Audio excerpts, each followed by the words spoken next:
Aquí no apagan los focos. Hermano mayor de la Real, Venerable y Franciscana Hermandad de Penitencia y Cofradía de Nazarenos del Santísimo Cristo de la Expiración y María Santísima de la Esperanza, don David Gutiérrez Vázquez. Concejal del Ayuntamiento de San Fernando, Iñaki Bermejo. Pablo Pérez y Pablo Portillo, de la empresa CIRTA. Señoras y señores, hermanos todos. Bienvenidos a esta conferencia en la que podremos conocer en mayor detalle cómo ha sido el proceso de intervención y restauración del manto profesional de María Santísima de la Esperanza. Este proyecto, que ha tenido una duración aproximada de 2 años, se veía como un sueño inalcanzable, pero gracias a la colaboración de numerosos hermanos, familias, entidades y particulares, podemos verlo hecho realidad. Este impecable y extraordinario resultado ha sido posible gracias al profesional trabajo de la empresa CIRTA. Una vez más, os damos las gracias por hacer posible este proyecto. Y sin más preámbulos, solicito vuestra presencia para dar paso a la conferencia. Muchas gracias. ¿Listo ya? ¿Empezamos? Esto funciona, ¿no?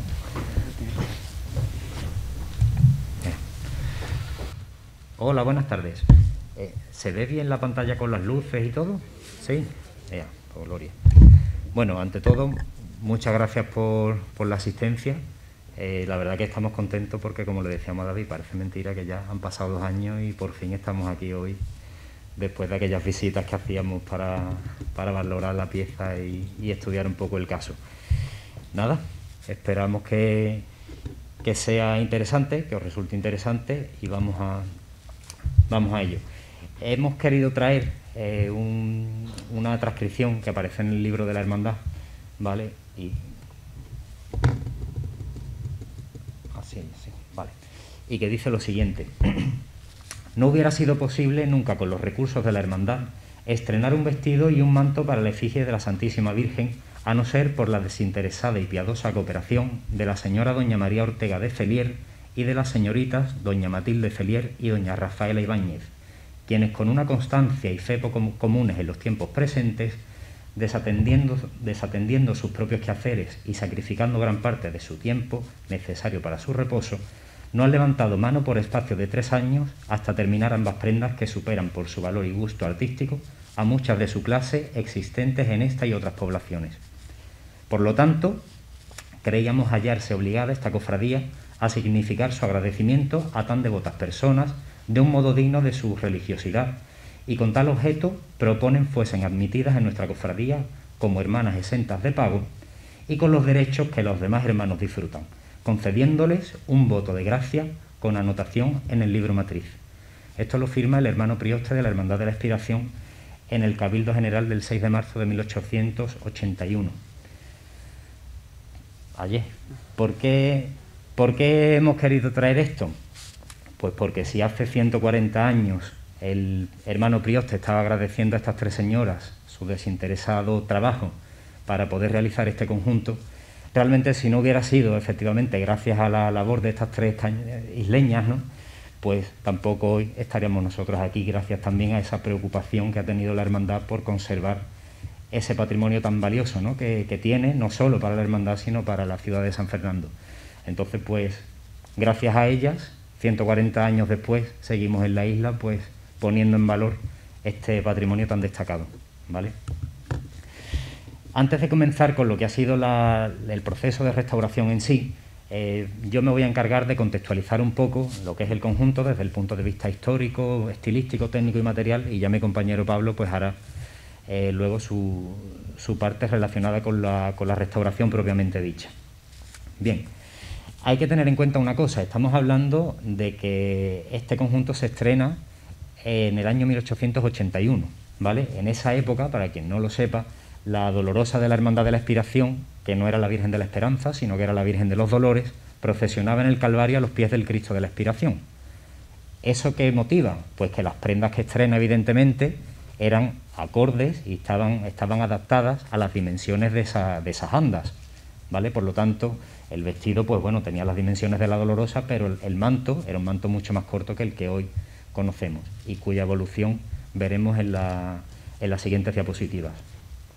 Se sabe, gracias a que toda esta información se conserva en el archivo de la hermandad, que el diseño tanto del vestido como del manto fue realizado por el artista don Florencio Luna y que el bordado corrió a cargo, como hemos dicho anteriormente, por las artistas doña María Ortega Abeitua, doña Matilde Celier y doña Rafaela Ibáñez. De Florencio Luna, ¿qué datos se conocen? Pues gracias a los datos que aporta el historiador Fernando Mossi, se sabe que era una persona natural de Cartagena, ¿vale?, que nace aproximadamente entre 1808 y 1809, que residía aquí en San Fernando, tuvo distintos domicilios y se publicitaba como pintor, retratista al óleo, miniatura, etcétera, etcétera. No se conocen otros trabajos suyos dedicados exclusivamente, o destinados, mejor dicho, a la realización de diseños para piezas bordadas. Este es el único que se le conoce tanto aquí en San Fernando como en otros sitios. Y esto un poco nos hace pensar que realmente pues él no estuviera acostumbrado a este tipo de trabajo, simplemente pues que o bien por contactos con la hermandad o lo que fuera, pues tuvieran a bien encargarle este diseño. ¿Qué quiero decir con esto? Pues que durante el estudio que se ha ido haciendo paralelo a lo que es lo que ha sido la restauración, hemos llegado ni más ni menos que a Zaragoza, a la Basílica del Pilar y a Medina de Río Seco, ¿vale? ¿Por qué hemos llegado allí? Pues porque haciendo estudios comparativos con piezas bordadas y demás, llegamos a comprobar o a descubrir que un manto de la Virgen del Pilar y esa túnica del Nazareno de Santa Cruz de Medina de Río Seco tenían una ornamentación bordada con un estilo o con un diseño muy muy parecido al del manto. En este caso, a su izquierda ven el detalle de la túnica del Nazareno de Medina de Río Seco, en la imagen central el detalle del manto de San Fernando, diseñado por don Florencio Luna, y a la derecha un detalle de los bordados del manto de la Virgen del Pilar. Quizás en este esquema se vea un poco con más claridad esas similitudes tan grandes que hay, sobre todo entre la pieza de Medina de Río Seco y la de San Fernando. Quizás en la del Pilar se tomaron distintas licencias artísticas. Con esto no queremos decir que la producción de este señor llegara a estos sitios, ¿vale? Porque la hipótesis que se baraja y que entendemos que es la menos descabellada es que quizás para este señor realizar este diseño se basara en publicaciones que había como libros o manuales de ornamentación donde venían elementos barrocos, renacentistas, de distintos estilos, y que eso lo usara para diseñar este manto. Se inspirara en esos libros, en esos manuales, y de ahí pues sacara la idea para confeccionar el manto. Y pues por casualidades de la vida, pues se ve que no ha sido pues el único caso en el que se han hecho cosas similares. Lo que a las bordadoras se refiere, pues por ejemplo de María Josefa Ortega Abeitua, se sabe que nació en San Fernando en 1822. La primera noticia que se tiene sobre una pieza que realiza ella es relativo a un manto que se compromete a hacer para la Hermandad de la Soledad, del que no se tiene constancia ninguna, y ya posteriormente pues este conjunto que borda junto a su hija Matilde Celier y Carmen Ibáñez, Rafaela Ibáñez, perdón. De Matilde Celier, que se conoce lo primero que realiza, el terno de la Virgen de los Dolores, hoy de la Esperanza. La hermandad tiene un dato muy interesante, y es que en 1891, por lo visto, se está haciendo una colecta de dinero para ampliar los bordados del manto, teniendo en cuenta que todo el manto presenta el mismo tipo de ornamentación, estilo y demás. Entendemos que si eso se lleva a cabo, lo realizaría esta persona. Y otra noticia que posee la Hermandad de la Veracruz, otro dato que conserva la Hermandad de la Veracruz, es que en el año 1892 se compromete a bordar un manto, pero que ese no ha llegado hasta nuestros días, ¿vale? Esa pieza no se conserva. De Rafaela Ibáñez es de las que menos información se sabe. De hecho, únicamente pues se sabe que nació en San Fernando en el año 1865 y ya a principios del siglo XX se le pierde la pista. No se sabe si tuvo hijos o si hizo otras piezas similares, no se sabe más nada. Soltera. Porque era hermana de mi abuela. Anda. Ay, pues luego hablamos. Pues gracias. Es que por eso son tan importantes estas conferencias, ¿ves? Lo que sí está claro es que ninguna de estas tres personas parece ser que se dedicaron profesionalmente al arte del bordado. ¿Por qué? Porque en el propio archivo de la Hermandad de la Expiración se conservan todos los recibos de haber comprado el hilo, que se compró en Barcelona, de haber comprado los tejidos, se compraron incluso los palos para hacer los bastidores, es decir, la Hermandad proporcionó todos los materiales. Por lo tanto, entendemos que, hombre, si una persona se dedica profesionalmente a trabajar, que menos que tenga ese instrumental, ¿no?, que es básico. Por lo tanto, entendemos que eran personas que hicieron esta pieza, pero desde un punto de vista más aficionado, ¿vale? Aquí hemos hecho una recreación aproximada de lo que pudo ser ese manto.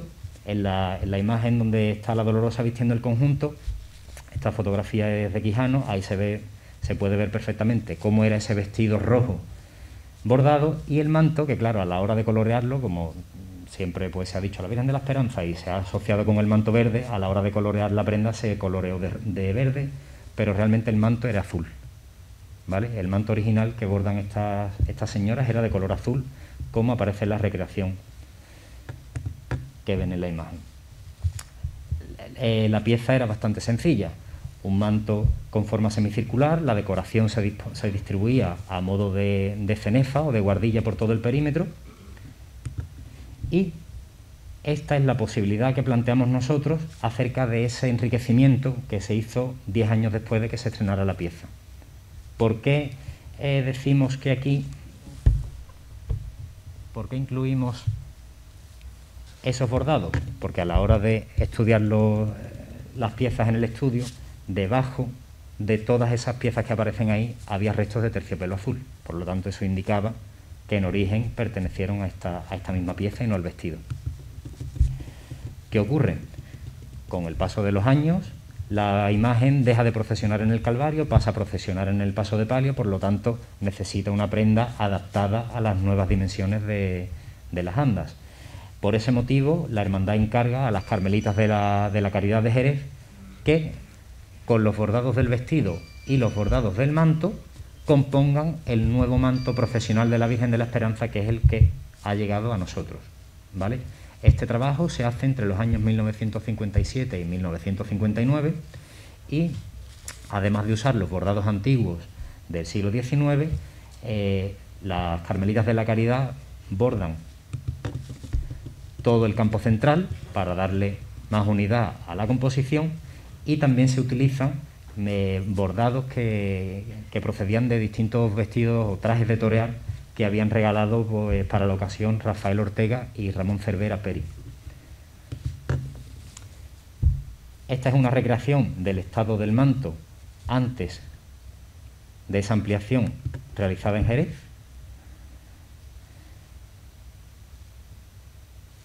Aquí tendríamos la pieza de terciopelo con los bordados antiguos, pero ¿qué ocurre? Las dimensiones son mucho mayores, faltan bordados, y curiosamente donde faltan es precisamente en la zona superior, que responden a las vistas de la pieza. ¿Qué es lo que hacen? Pues de forma muy acertada se decide seleccionar una serie de motivos de los bordados antiguos y se reproducen imitando la forma, imitando la técnica, usando los materiales más similares para que queden integrados dentro del conjunto. De esa forma no se hace nada que rompa la estética de la prenda. Luego toda la zona central, como hemos comentado, pues se realiza con tallos muy alargados, distintas flores, los bordados pertenecientes o procedentes, mejor dicho, de esos vestidos de torear. Y también muy curioso, hemos encontrado piezas que no se corresponden ni en estilo, ni en materiales, ni en técnicas, ni con los bordados realizados por estas señoras a las que hemos mencionado, ni por los de las monjas de Jerez.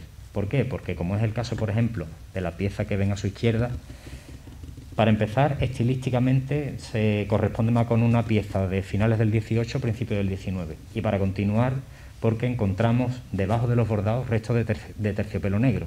Por lo tanto, no se corresponde con ninguna prenda que proviniera de este conjunto. Imaginamos que serían bordados que tenían las monjas allí en el convento y los reaprovecharon para terminar de componer la composición.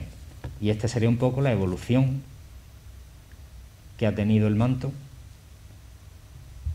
hasta que ya ha llegado a nuestros días. Dicho esto, a modo de ficha técnica muy breve, bueno, estamos ante un manto profesional, evidentemente, la autoría que ya la hemos comentado, cronología, pues hablaríamos de una pieza donde los elementos bordados más antiguos corresponderían con 1881, 1891 si fuera cierta esa ampliación, y 1957, que son los bordados que se añaden en Jerez. El estilo de la composición es barroco. Las dimensiones, pues evidentemente unas dimensiones ya adaptadas a las medidas de ese nuevo paso. Y los materiales, pues terciopelo verde en la base, que veremos ya posteriormente, hilos metálicos de plata sobre dorada, lentejuelas, canutillos de los mismos materiales, y rematando todo el contorno de la pieza un encaje mecánico en hilos dorados. Del soporte principal, ¿qué se puede mencionar? Como he comentado ahora mismo, se trata de un terciopelo de color verde realizado íntegramente en algodón. Tanto la base como el pelo que conforma este tejido está hecho con fibras de algodón.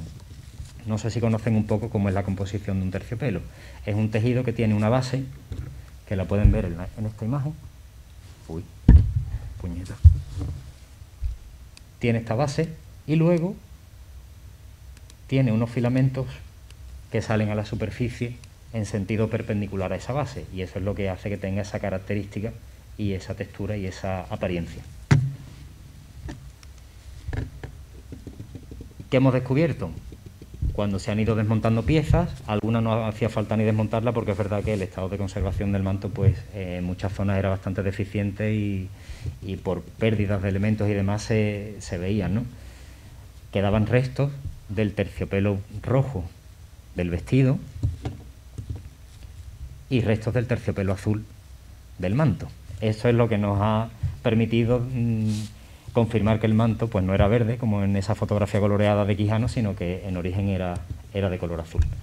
Por otro lado, los tejidos de forro de la pieza tenía un forro de sarga que cubría toda la totalidad de la superficie, y en el extremo superior, en la zona que está en contacto con la talla, un tejido de raso en color crudo.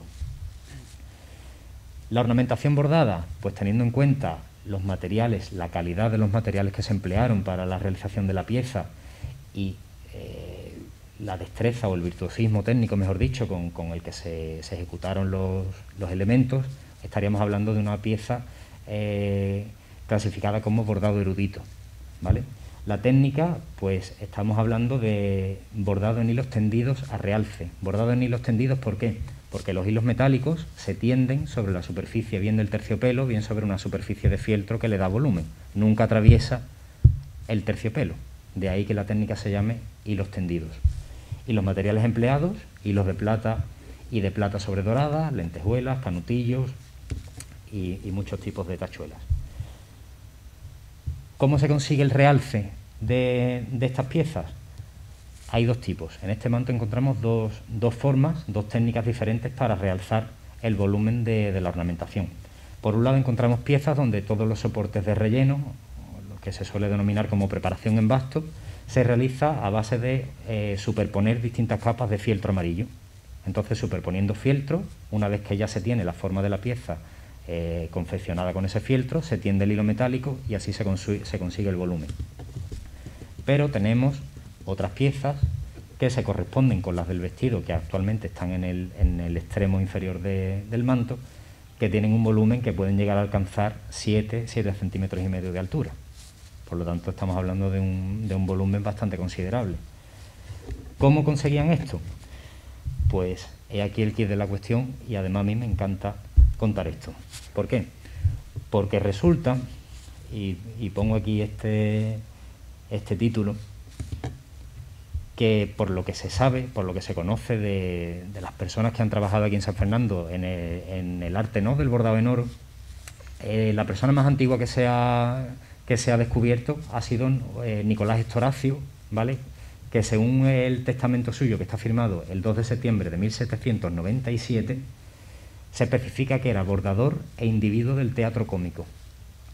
Es lo único que sabemos. Entendemos que si aparece reflejado como bordador se dedicaría profesionalmente a esto.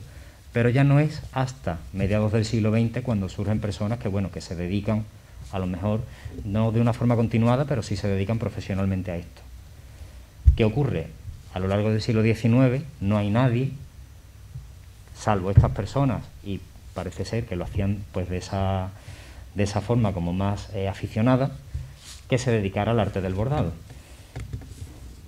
Pues resulta que aquí en San Fernando tenemos distintas piezas, este conjunto de la Virgen de la Esperanza, un frontal de altar de la Iglesia Mayor y luego todo el conjunto procesional de la Virgen del Carmen y un conjunto de novena, o el conjunto de novena, mejor dicho, que tienen una particularidad técnica muy interesante y que únicamente está documentada en San Fernando. Por eso a mí me encanta explicarlo. ¿Por qué? Porque era una técnica muy compleja, que solo la podían hacer personas pues bueno, que no tuvieran una producción muy grande y que pudieran trabajar con mucha tranquilidad. Porque la técnica consistía en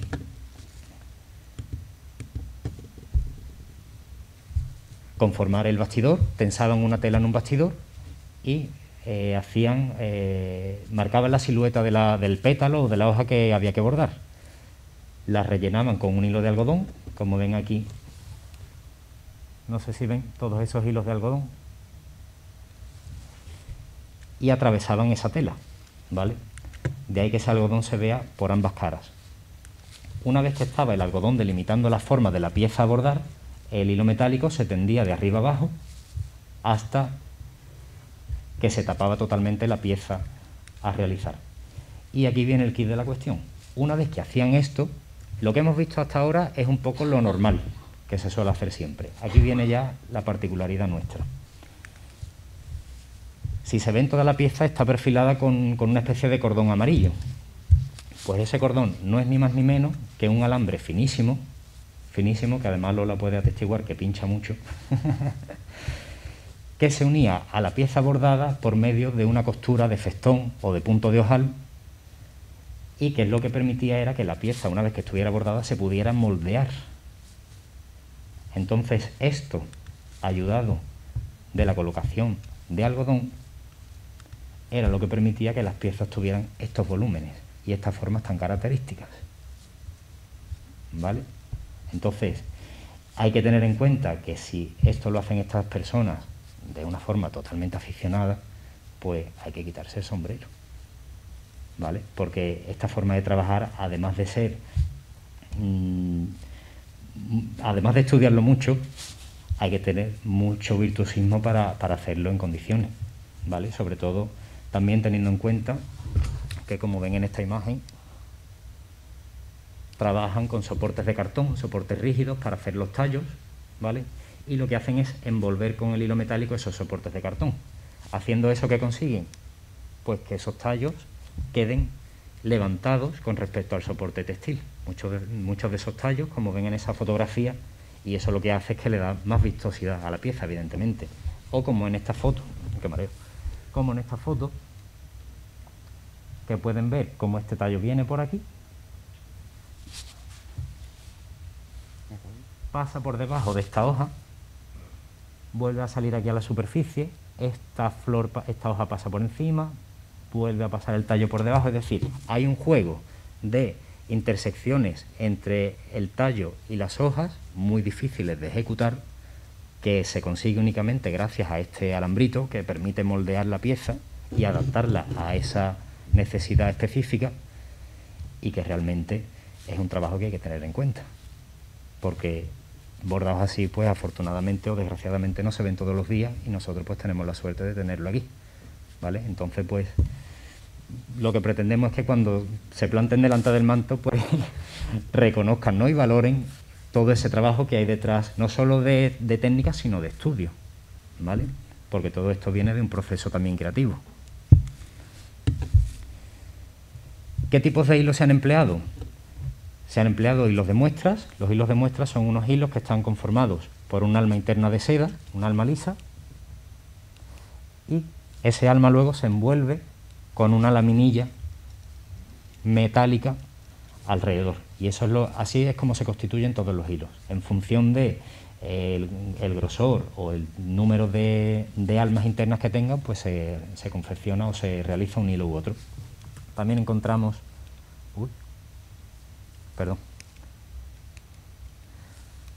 hilos torzales, ¿vale?, que son cordones obtenidos a raíz de torsionar 3 cabos de hilo de muestras muy finos. Hilo de cartusana, que es similar al muestra, pero la diferencia es que no es una lámina metálica, sino que es directamente un alambre de sección circular el que envuelve ese alma de seda. El caracolín, que si se fijan tiene una apariencia ondulada totalmente distinta al primero, al hilo de muestra. ¿Y cómo tiene esa apariencia ondulada? Pues muy sencillo, porque tiene 2 almas. Tiene un hilo de seda liso y luego tiene otro que lo envuelve. Por lo tanto, cuando esas dos almas se envuelven con la laminilla metálica, se consigue ese efecto, ¿vale? Laminillas y un tipo de hilo del que no hemos podido saber el nombre porque actualmente no se fabrica. Es decir, este manto ya está hecho con materiales que han dejado de fabricarse. Dentro de los efectos de bordado, es una pieza muy curiosa porque tiene efectos de bordado, digamos, comunes, que todavía se hacen a día de hoy, pero también, como por ejemplo el caso de la puntita, donde se ve ese efecto de punta, donde convergen en el centro de la pieza. El ladrillo, si se fijan, cómo hacen ese efecto ladrillado, o la media onda, aquí, como con esas pequeñas puntadas de hilo amarillo se va creando ese efecto sobre el hilo metálico a la hora de bordarlo sobre la superficie del terciopelo. Y luego, dentro de los puntos libres, que son muchos, pero hemos traído los más destacados, encontramos, por ejemplo, este efecto donde se bordaba la pieza sobre un soporte de fieltro y encima, con canutillos, se creaba ese enrejado, haciendo pues un efecto de malla que envolvía toda la pieza. Aquí tenemos un efecto similar al de arriba, el ladrillo, lo único que en lugar de usar hilo de seda para fijar el hilo metálico, se usaba otro hilo metálico. Por lo tanto, el efecto visual es diferente. Y por último, este ajedrezado, muy interesante, realizado con hilo y alternado con tachuelas ovaladas. Dentro de los elementos decorativos, es una pieza muy rica porque usa muchos tipos de materiales, de mucha calidad, pero sobre todo la variedad es lo que hace que todas las piezas sean muy vistosas. Tenemos esos 2 tipos de tachuelas, ¿vale?, muchos tipos de lentejuelas y de canutillos para realizar esas nervaduras trenzadas dentro de lo que son las piezas bordadas.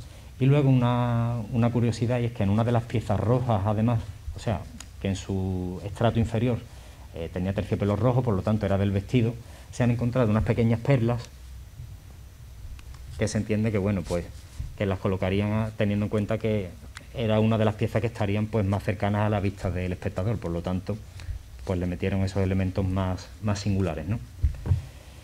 Por último, el encaje mecánico que rodeaba la totalidad, o que perfilaba, mejor dicho, la totalidad de la prenda, un encaje mecánico realizado en hilos dorados.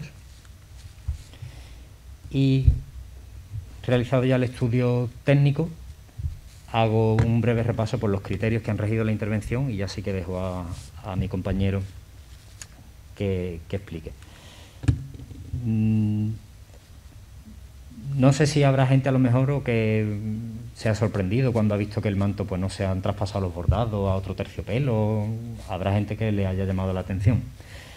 ¿Por qué ha pasado eso? Pues bueno, resulta que desde hace afortunadamente ya bastantes años está habiendo una corriente conservativa en torno al patrimonio textil, ¿vale? Bueno, a día de hoy se sigue haciendo, ¿no? Pero es verdad que ha habido años en los que se ha abusado mucho de esos tratamientos, que era el recortar un bordado y traspasarlo a otro soporte.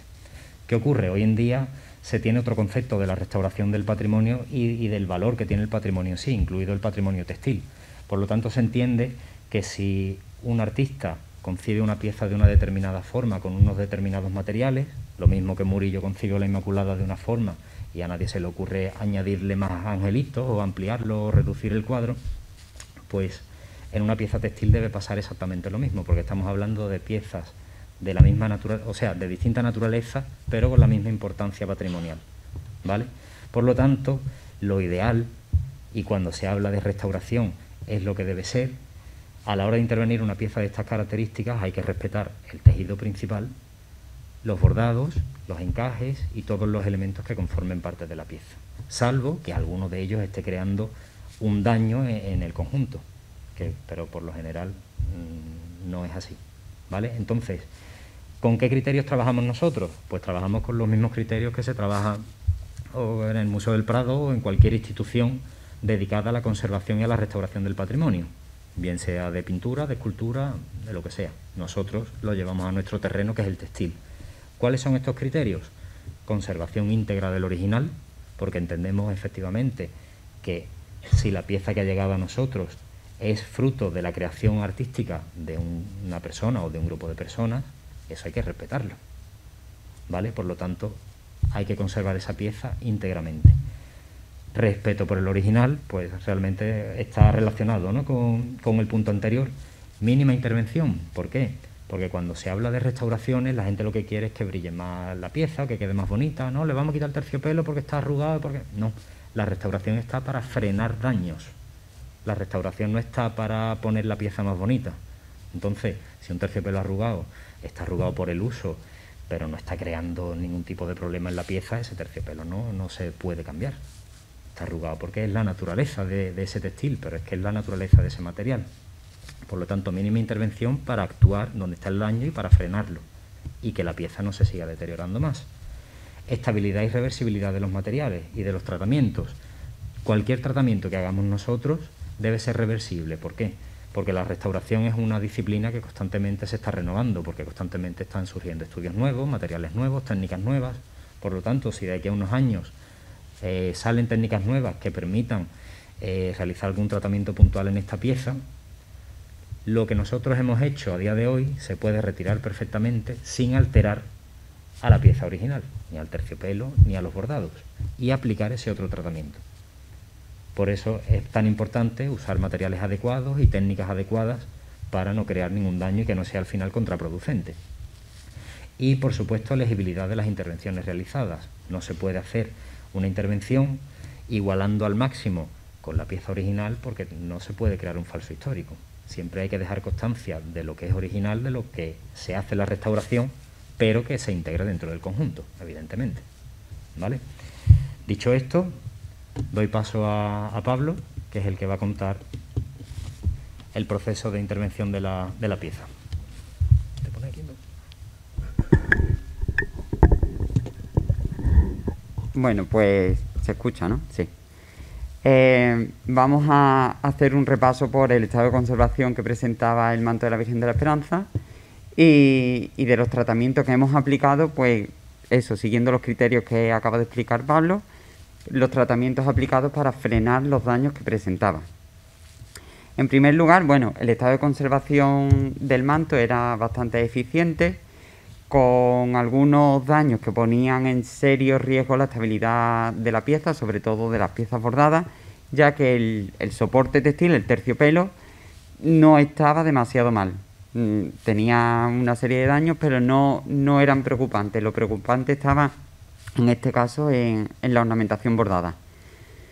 Distinguimos dos tipos de daños causados bien por causas intrínsecas, que son las derivadas de la degradación propia de los materiales constitutivos, y causas extrínsecas, que son aquellas derivadas del uso, manipulación, almacenaje, factores antrópicos, factores ambientales, a las que se expone durante la historia material de la pieza, pues la pieza. Vamos a ir un poco desgranando cuáles son las causas en soporte principal, en ornamentación bordada y en los elementos decorativos, para que nos hagamos una idea de eso, del estado de conservación que presentaba y el porqué de los tratamientos que hemos aplicado. Como acabo de mencionar, el soporte textil estaba bastante estable, si bien es cierto que presentaba deformación generalizada, debido precisamente por causas ambientales de cambio de humedad y temperatura, que crean movimientos diferentes entre lo que es el terciopelo y el tejido de base que se utiliza, el tejido, el lienzo que se utiliza para bordar. Cuando mueven los dos tejidos de forma diferente, se crean esas deformaciones que a día de hoy son irreversibles. Entonces por eso las deformaciones se quedan, pero no ponen en peligro la estabilidad de la pieza. En cuanto a la ornamentación bordada, nos llamaba la atención el oscurecimiento y la oxidación de los elementos metálicos antiguos. Los nuevos estaban óptimos, los nuevos me refiero a los que las carmelitas de la Caridad de Jerez ponen en 1957. La ornamentación bordada sí que estaba bastante oscurecida y oxidada, con mucha presencia de polvo en superficie. De las causas extrínsecas, lo más importante es el uso cultural de la pieza. La funcionalidad específica del manto procesional es que lo luzca la Virgen cuando sale en procesión. ¿Qué es lo que pasa? Que las velas, pues con las levantadas y demás, echan la cera al manto. ¿Dónde se acumulaba esa cera principalmente? En los picos, que es la parte más próxima a la candelería, y en la zona media, coincidiendo con los candelabros de cola que lleva en la parte trasera el paso. La cera era bastante sustancial, es decir, tenía muchos restos de cera. Y derivados precisamente también de esos restos de cera, aquí entra el factor humano también. ¿Por qué? Porque cuando se intenta quitar de forma inadecuada la cera de un terciopelo, podemos dañarlo más. En este caso que nos encontramos una serie de manchas marrones, como pueden ver ahí a la derecha, o en todos estos circulitos, que presumiblemente están provocadas por quitar de forma inadecuada la cera y haber quemado superficialmente el terciopelo. Cuando nosotros decimos que retirar la cera de un tejido, sobre todo un terciopelo, es una cosa muy seria, no lo decimos por decir, sino porque luego pasan estas cosas que son irreversibles, que aunque no se perciban en la totalidad, sí que, están. Y por eso es importante hacerlo de la forma adecuada.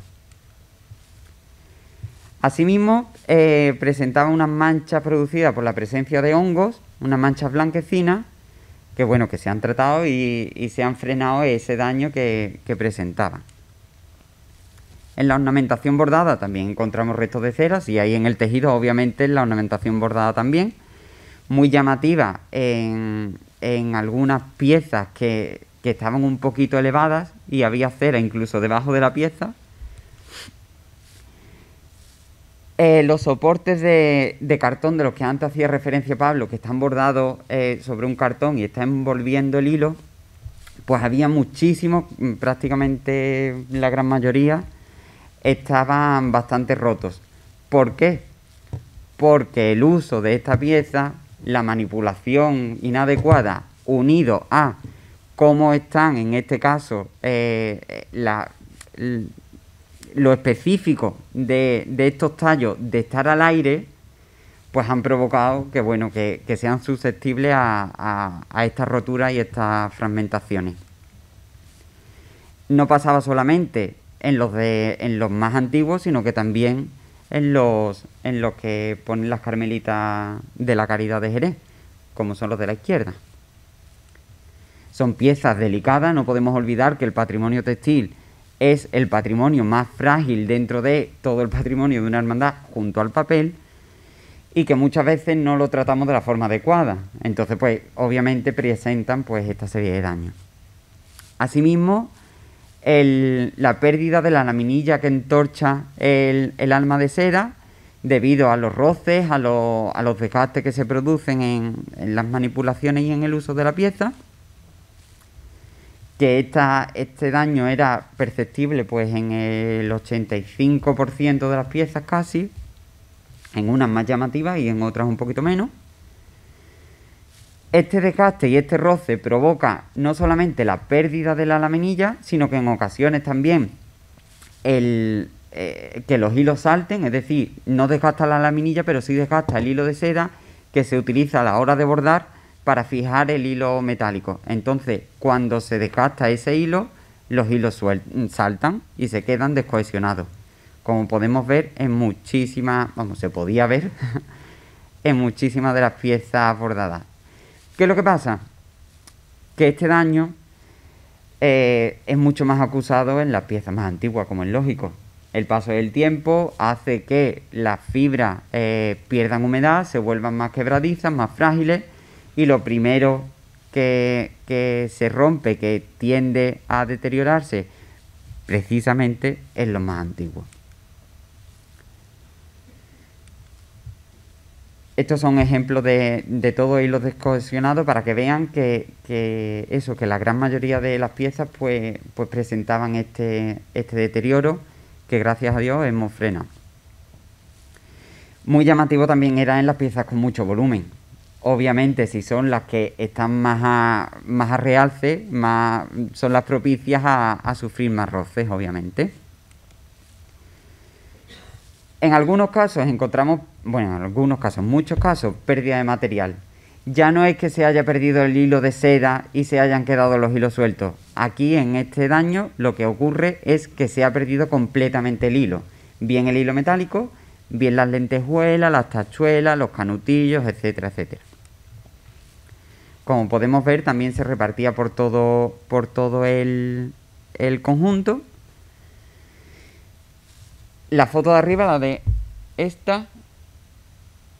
Esto es una intervención de las Carmelitas de la Caridad, que también sufren pérdida. Es decir, que no solamente las de 1881, sino que también las de 1957. Intervenciones anteriores. Aquí también es importante hacer un parón, porque si bien es cierto que muchas veces se hace con buena intención y una intervención puntual permite que se frene un deterioro, como esa intervención no se haga bien, nos podemos encontrar con cosas como en este caso. Aquí había hilos descohesionados, los cuales han fijado, pero han fijado atravesando el hilo metálico, el fieltro, el terciopelo, la entretela y el forro,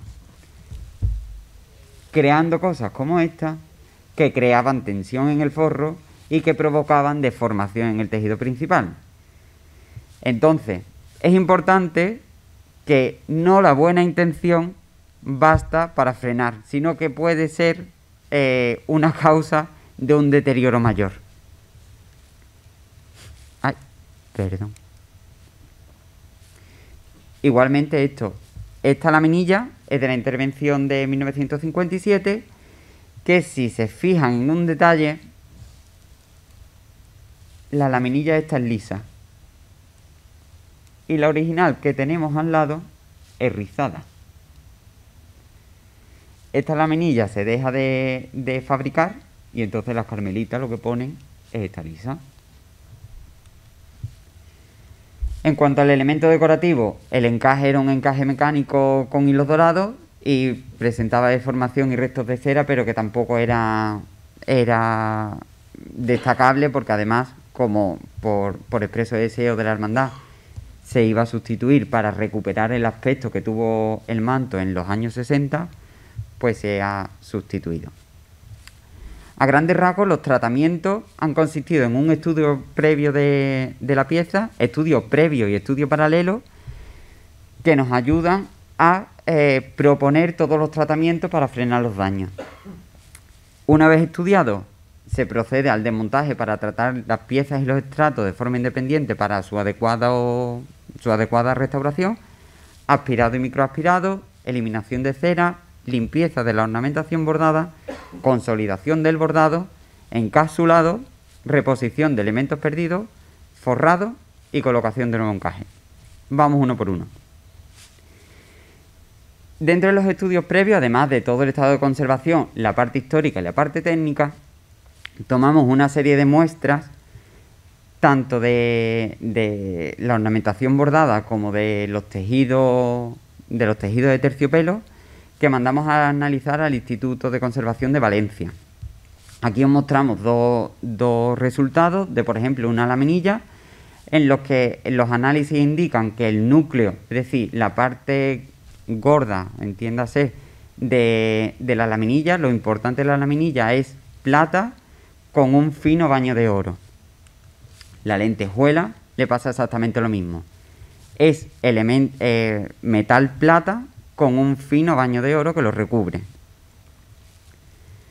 En cuanto a los terciopelos, el terciopelo Burdeos, analizado por microscopía óptica y cromatografía de capa fina, los resultados que se han obtenido es que es un terciopelo íntegro de seda, es decir, realizado en seda, y una cosa que nos ha llamado mucho la atención, teñido con cochinilla. La cochinilla es un tinte natural que se obtiene del gusano, bueno, el bichito de la cochinilla, y que es signo de distinción. Como podemos ver aquí, estos son los valores de la cochinilla 0,54 y el valor que ha dado el análisis es muy similar, es 0,55, lo que quiere decir que eso, que es cochinilla. En cuanto al terciopelo azul, ha pasado lo mismo, es un terciopelo de seda y el colorante empleado para su tinción ha sido también un colorante natural, el índigo. Se desmontaron las piezas, como hemos dicho, y esto es un detalle de una curiosidad que encontramos al desmontar el encaje, que como se nos había comentado y por las fotografías antiguas y demás, sabíamos que el manto tenía un encaje metálico dorado, pero no hay existencia de ese encaje. Cuando hemos desmontado el que presentaba, sí que hemos visto restos de ese encaje, que quedaban ahí fijados con el hilo empleado para fijar el encaje que presentaba. Se ha aspirado y microaspirado en la totalidad de la pieza, anverso y reverso, empleando para ello microaspiradores de potencia regulable, que se controla en todo momento la capacidad de succión para eliminar todos los restos de polvo y suciedad que presentaban en superficie. Para las zonas con recoveco donde esta acumulación era mayor, se ha empleado una bomba de succión que se llama, que son estas pequeñas pinzas, y con eso lo hemos aspirado. Han sido unos días muy largos de aspirado. Unas semanas largas de aspirado, no unos días, una semana. Se ha eliminado la cera. Al principio se eliminó de forma mecánica, utilizando para ello palillos de bambú que no dañan el hilo metálico. Y donde no se podía acceder más, no se podía retirar más la cera con ese palillo, sí que se ha empleado una espátula térmica de forma puntual y papel absorbente. Es muy importante recalcar, como he dicho anteriormente, que la retirada de cera es un proceso complejo y que hay que hacerlo con mucho cuidado, porque también el calor puede afectar obviamente al pelo del terciopelo, entonces hay que ir con pies de plomo. Hicimos una serie de fotografías con luz ultravioleta para identificar mejor dónde estaban los depósitos de cera más grandes, los mayores. Aquí podemos verlo bien, pero cuando hacemos la luz ultravioleta nos lo deja mucho más claro. Y una vez que lo retiramos, comparamos con la luz ultravioleta y vemos que se han retirado perfectamente los restos. La limpieza físico-química del bordado se ha realizado con diferentes disolventes testados en conservación y restauración textil, con diferentes proporciones y siempre con sumo cuidado, con pequeños hisopos de algodón que nos permiten la remoción de toda esa suciedad superficial, pero que nos aseguran que no alteran el baño de oro del hilo metálico. Tenemos que ser conscientes de que cuando un hilo metálico está oscuro, no sé si esto va a salir bueno, esto era un pequeño vídeo, pero no sale, no pasa nada. Cuando un hilo metálico está oscuro es porque la plata presente en la aleación está oxidando. Todos hemos visto o tenemos algo de plata que con el paso del tiempo y el contacto con el ambiente oscurece. A los hilos le pasa lo mismo. La plata está oscureciendo, por lo tanto el hilo está oscuro. No por mucho refregar es mejor, al contrario. Como se refrieguen los bordados, se pierde la fina capa de oro y se queda la plata a la vista. Y todos sabemos que oxida antes la plata que el oro. ¿Qué es lo que pasa? Que por esta razón nos encontramos bordados conventuales que no se han tocado en la vida del siglo XIX, que relucen, y el manto de la Virgen del Rocío, que todos los años se frota después de la romería, que está plateado. Y que el brillo que tiene es plata, porque ha perdido todo el oro. Eso a modo de inciso. Vaya por Dios. Ahora no va a querer pasar.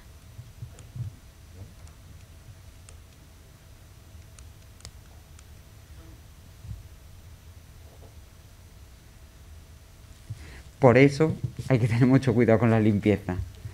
Porque, y que intentemos ser conscientes. Nosotros muchas veces decimos que hay que ir educando un poquito, que no porque brille mucho es mejor, no. Si lo importante es conservar lo que tenemos, conservar y frenar el deterioro.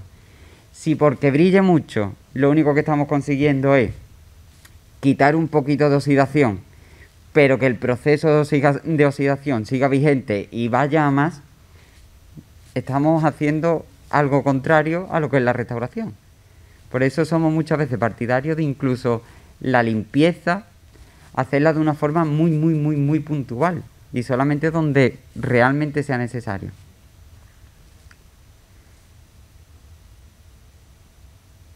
Yo no sé, ¿ya? No. ¿Lo intento otra vez con el mando?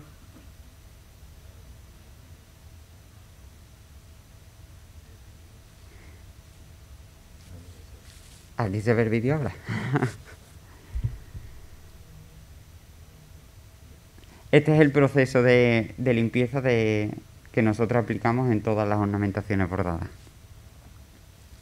Hay veces que es más efectiva, otras que es menos, pero lo importante es que nos aseguremos que retiramos la suciedad superficial y que no dañamos la pieza metálica, la ornamentación bordada, perdón.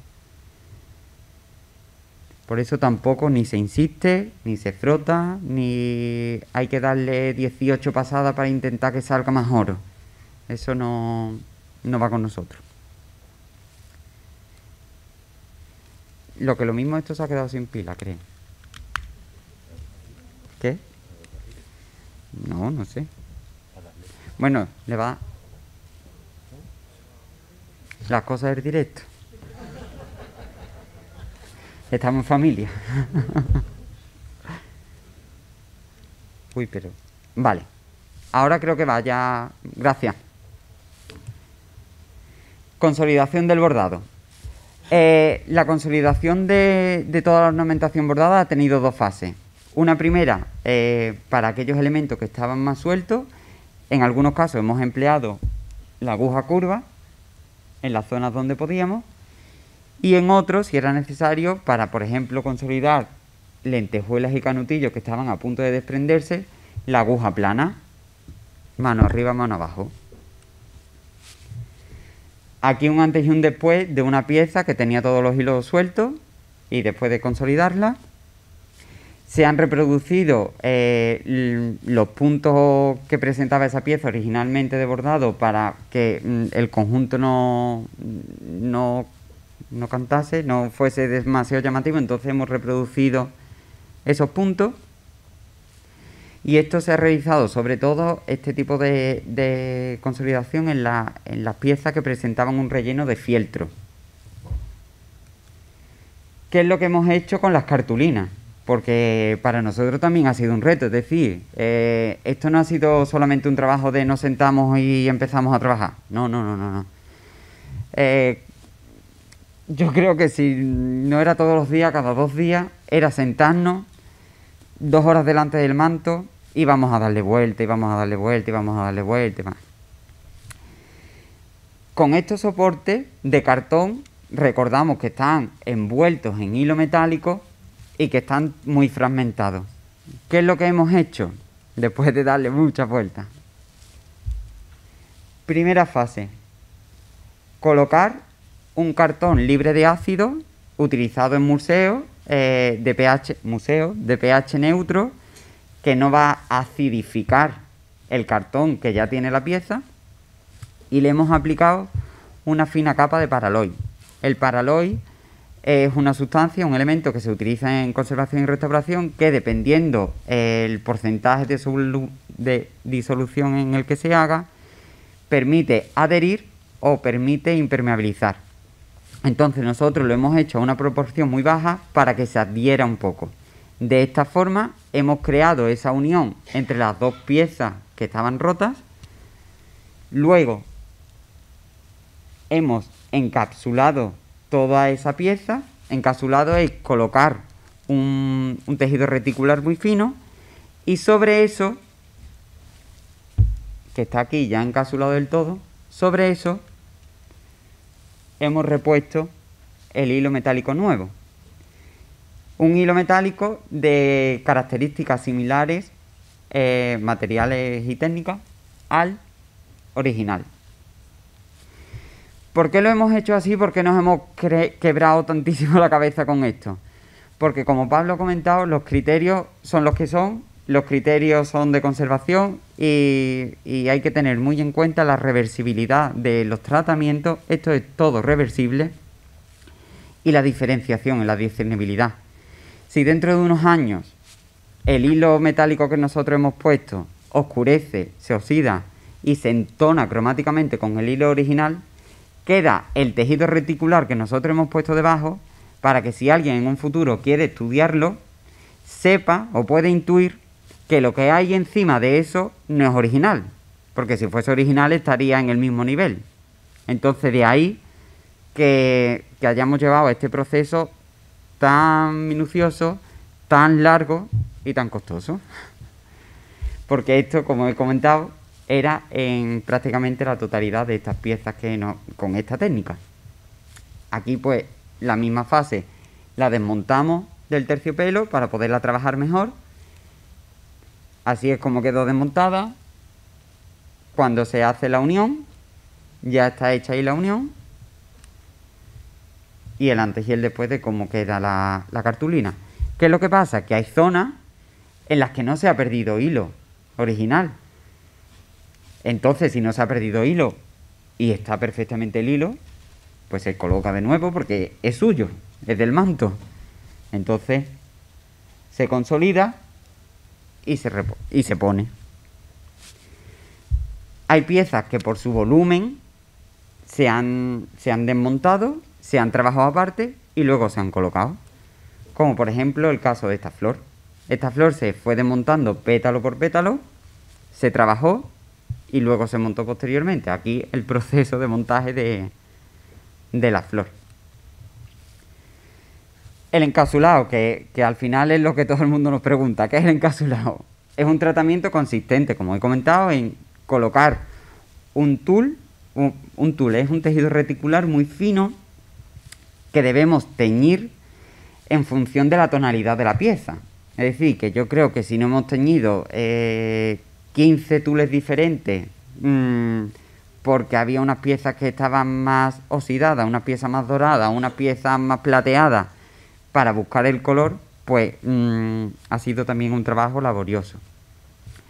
Este tejido se coloca sobre la pieza y se fija por todo el perímetro. Luego eso se recorta y queda integrado. Doble funcionalidad de este tratamiento. La primera y fundamental, proteger el original. Es decir, si tenemos una pieza que ha perdido la minilla, el hilo metálico y que está más debilitada, es porque esa zona sufre. Ahí hay un daño. Y ese daño pues puede seguir produciéndose con el uso que se le vaya a dar a la pieza. Por lo tanto, es necesario protegerlo. Lo protegemos y sobre eso reponemos nosotros para discernir lo original de lo que hemos puesto, como en este caso. La reposición se ha hecho sobre todo en aquella zona donde se veía el fieltro, ya sea con laminilla, con hilo, cartusana, caracolín, hilos de muestra o con lentejuela. todo ha sido el mismo proceso, encápsula y reponer. Un proceso largo, pero que bueno, que el resultado al final, pues creemos que, según nos han dicho, que ha gustado un poquito. Por expreso deseo de la hermandad, se cambió el forro, porque además estaba creando tensiones y al final era un forro blanco, se cambió. Pero antes de forrarlo, se colocó este documento.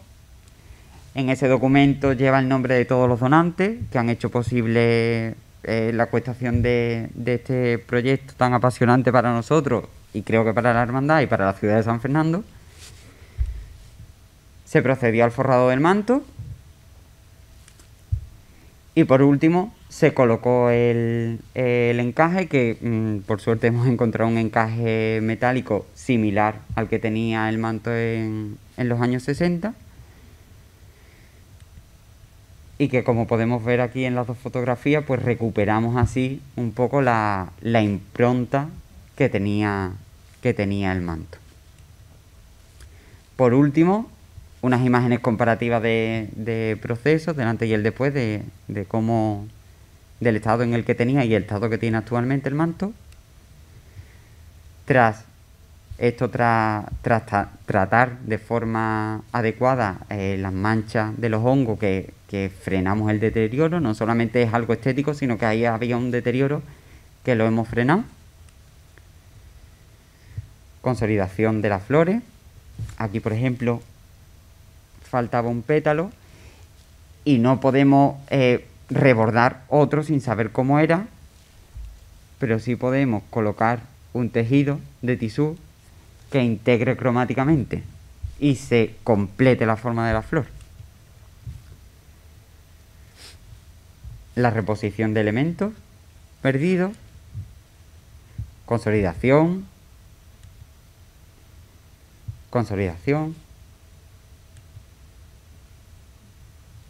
la consolidación de la cartulina. A lo mejor nos repetimos con este tratamiento, pero es que para nosotros ha supuesto un reto muy gordo, en serio, porque hay veces que a esto no se le echa cuenta y la particularidad del manto de estar las cartulinas en volanda nos ha traído de cabeza, pero ahí está. Y la comparativa un poco de lo que sería la cola antes y la cola después, la cola del manto. Estas son fotografías de Eduardo Albarrán, muchas gracias por todo el reportaje que ha hecho. Y esto es como podéis ver ahora mismo el manto aquí abajo en la sala de exposición. Sin más, pues he empezado a hablar sin agradecer vuestra asistencia, sin agradecer a la hermandad, a David, el haber confiado en nosotros. Y nada, deseamos que os haya gustado y que muchísimas gracias por vuestra atención y por contar con nosotros.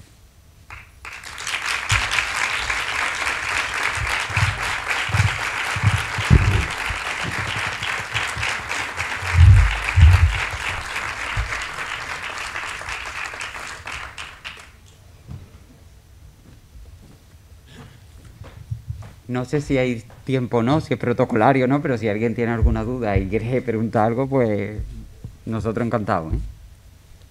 Yo, David, lo que digáis, que me estoy saltando toda la torrera, pero ya que estamos aquí. David me da permiso. Si alguien quiere preguntar algo, estamos dispuestos a contestar.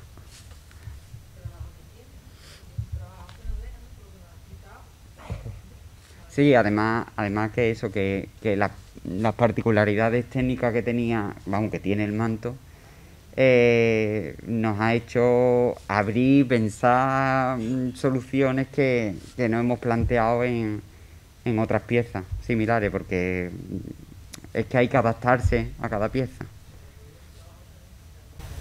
Muchas gracias.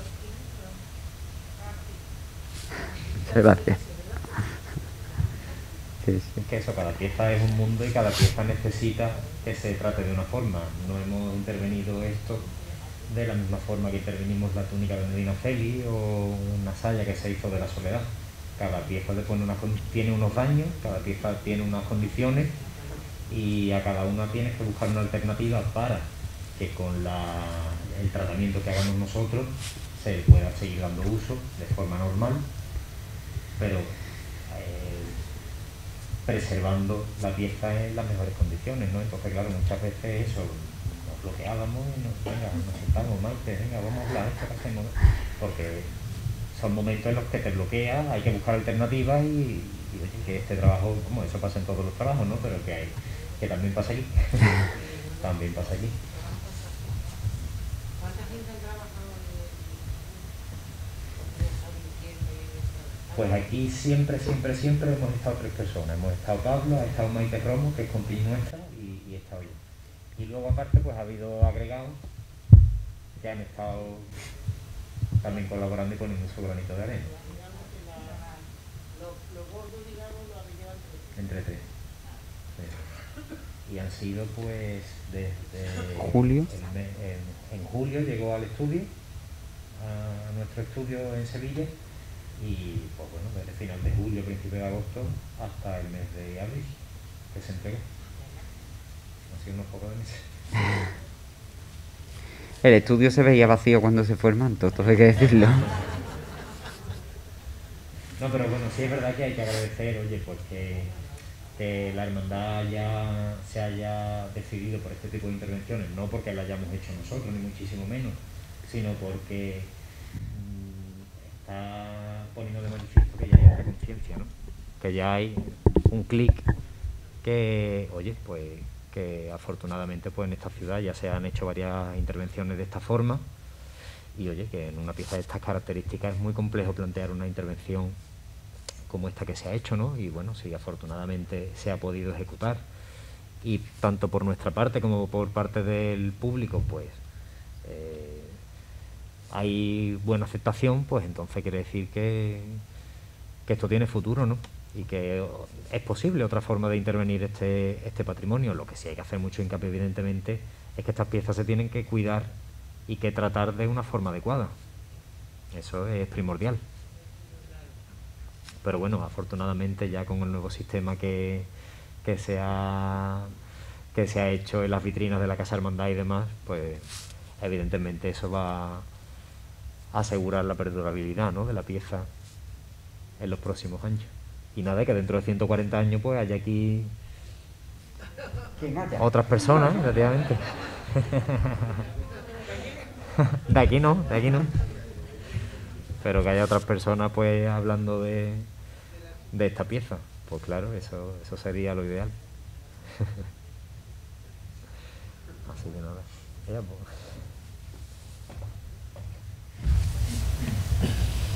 Bueno, pues gracias de nuevo por vuestra conferencia y todas vuestras explicaciones.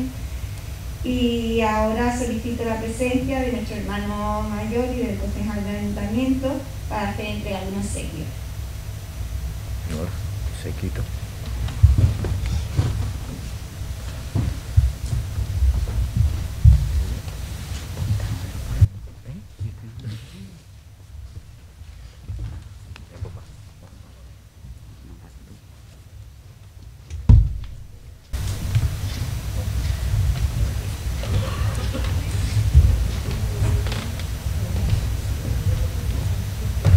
Bueno, de forma muy breve, porque después de todo lo que, permíteme la expresión, pero ellos saben que yo me dirijo así, después de lo que los Pablos nos han explicado, nos han enseñado, y ese despliegue técnico histórico que nos han hecho del manto de salida de nuestra titular, poco más puedo decir después de lo que ellos nos han explicado.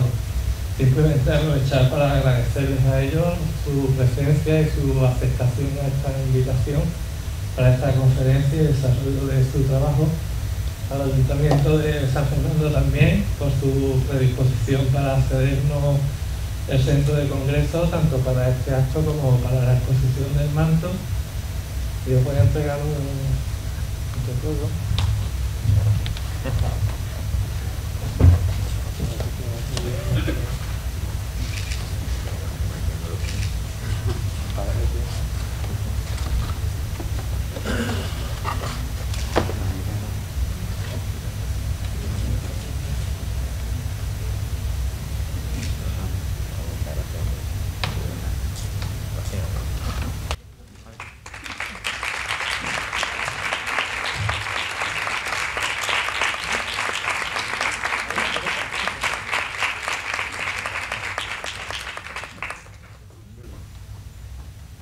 cedo la palabra a Iñaki para clausurar el acto.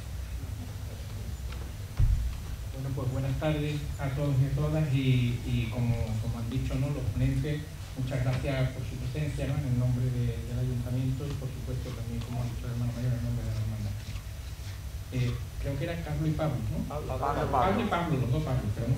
Pues Pablo y Pablo, felicitaros por la magnífica conferencia con la que nos habéis ilustrado, porque cuando nosotros, cualquier persona normal, ¿no?, que no tiene los conocimientos técnicos que tenéis ustedes, ve una pieza como es el manto de la esperanza, no se puede uno imaginar de lo que eso encierra, por el valor artístico, por el valor patrimonial y, como habéis puesto también de manifiesto, por el valor cultural, ¿no? Habéis hecho un excelente trabajo y así lo habéis testificado, y por tanto yo lo único que os puedo es felicitar, ¿no? Felicitaros, enhorabuena, porque habéis demostrado, tanto en la ejecución del trabajo como en la manera en que lo habéis puesto y lo habéis explicado, que sois grandes profesionales. Enhorabuena. Y también quiero felicitar a la Hermandad de la Expiración, ¿no?, porque, como habéis dicho, el patrimonio que tiene una hermandad, además, estas hermandades que tiene San Fernando, que son tan señeras, no es un patrimonio propio de la hermandad, ya trasciende la hermandad, y es un patrimonio de la propia ciudad, ¿no? Y cuando ese patrimonio se conserva de una manera tan responsable, el ayuntamiento no le cabe otra que agradecerle, ¿no?, por esa seriedad, ¿no?, a la hora de tratar ese patrimonio. Enhorabuena por esta elección de esta empresa que habéis elegido, ¿no?, para que haga este trabajo de restauración de este magnífico manto, que bueno, que como habéis dicho, que nos dure mucho más. Y nada más, muchas gracias y nada, clausuramos la conferencia.